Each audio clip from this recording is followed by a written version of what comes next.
Welcome back. Well, the Pontiac School District made history as the first in the country to launch an all-electric bus fleet. And now those electric buses are ready to hit the road and transport over 4,000 students back and forth to school each and every school day. Now we've got Bill Holcomb, Energy and Technology Innovation Specialist for the school district, joining us live here to tell us more about this. Bill, thank you so much for joining us. Thanks for having me, Bree. So this is a huge milestone. I mean, being the first district in Michigan to fully replace its school bus fleet with these electric buses, that's not only more efficient for an environment, but it seems to be just better overall. I mean, what does this milestone mean for the community? Yeah, so we look at it as a holistic thing for our kids, being able to travel from home to school in a cleaner environment, mentally healthier environment. There's not the screaming over the sound of the buses, so hopefully they arrive at school open-minded and ready to work and learn. Oh, wow. So it's not even just about the environment. It seems like getting those kids ready to go to school and a little bit more of a peaceful transition from home life to school life. It seems like I didn't even think about that. Now, Yeah, absolutely. the district received $15 million in funding to make this all happen. How were those dollars all spent on the buses? So it was a little over 16 million from the EPA. Okay. And yeah, it's all of the buses and the charging infrastructure, so the actual chargers themselves as well.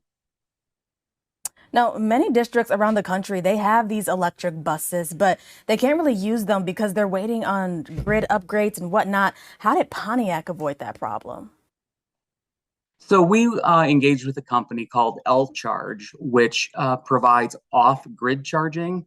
Basically, it's a natural gas connected generator that connects to our charging system, and we'll be charging our buses off of that system. So we're able to deploy it in a much quicker fashion while we await the full bus garage being built out.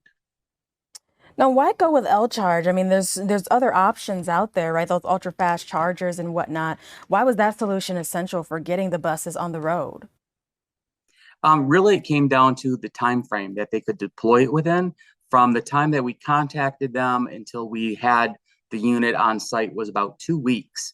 So it was a very quick deployment, and it fit into our framework of having natural gas available. We didn't have to go out and buy anything else for that. Now, you all in Pontiac, you're transporting over 4,000 students a day back and forth on these buses. You had the diesel buses, but now we're going to eliminate those. We're going to bring in the electric buses. I mean, what are those long-term health or environmental benefits? What do you expect to see? We hope to see a great reduction in emissions in the CO2 that's polluting the city, basically. So it goes to address kids' issues with asthma and community members with that as well. So it'll create just a better overall breathing environment for the community. Now, this transition model that you all have created out in Pontiac, I mean, do you think that this is something that other districts can follow, can adopt? Do you think that you can help other school districts go down this path? Yeah, I mean, there's several in Michigan that already have similar systems. Dearborn, Jackson, they have large fleets as well. But certainly, I think this is an opportunity, at least for Pontiac. I don't think we would have had any other way to deploy electric buses without the assistance of the EPA. It's such a huge investment, and we're trying to spend our dollars smartly for our Mhm. kids. So we wouldn't have been able to do this otherwise. I'm curious, And what was the we're certainly reaction? willing to help everybody who wants or needs the help. Yeah, yeah, for sure, totally. Now, I am curious though, what has the reaction been from students, maybe even parents, as the news of these electric buses as that gets around? Are they excited or do they not care? No, I think they are very excited. I think that the first comments we always get are how quiet the buses are. They're basically silent, except for the fans that are pushing the air for the heaters, for instance. You don't hear anything when you're sitting on these buses. So it's a little bit odd sitting on a bus because as I went to school riding a bus, it was always very loud. Um, the kids are goofing around on the buses and drivers are trying to pay attention to what they're doing. I think it'll get everybody to the school safer and in a better state. What about from a maintenance standpoint? I mean, what's that transition like? I mean, training drivers, a technician, is that a challenge here, or is that something you guys have already worked through? It's not a challenge. So we work with the manufacturer. We actually have on December 2nd a training session with the manufacturer to train our drivers because there's a little nuances to driving an electric bus. They're a little bit different than a regular diesel bus. As far as the maintenance, we're anticipating about a 40% reduction in maintenance costs.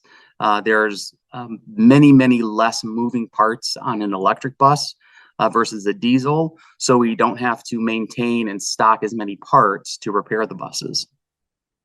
Now, looking ahead, I mean, what barriers do you think still exist within other districts? I know you said Dearborn has already made this transition, but for those who are maybe interested in doing something like this, the city of Detroit, for example, what support do you think they'll need to make this happen? I think the sooner you can engage with your utility provider, the better. That there's a long lead time on the infrastructure, so that would be my recommendation to anybody. Even if you're thinking about it, just have those conversations with your energy provider to see what your options are. Bill, this is all super exciting. I know I'm excited to see those electric buses cruising down the street. Thank you so much for joining us. We appreciate your time. Thank you, Bree. Have a great day. You too. Happy Thanksgiving. Thank you. You too. All right. Well.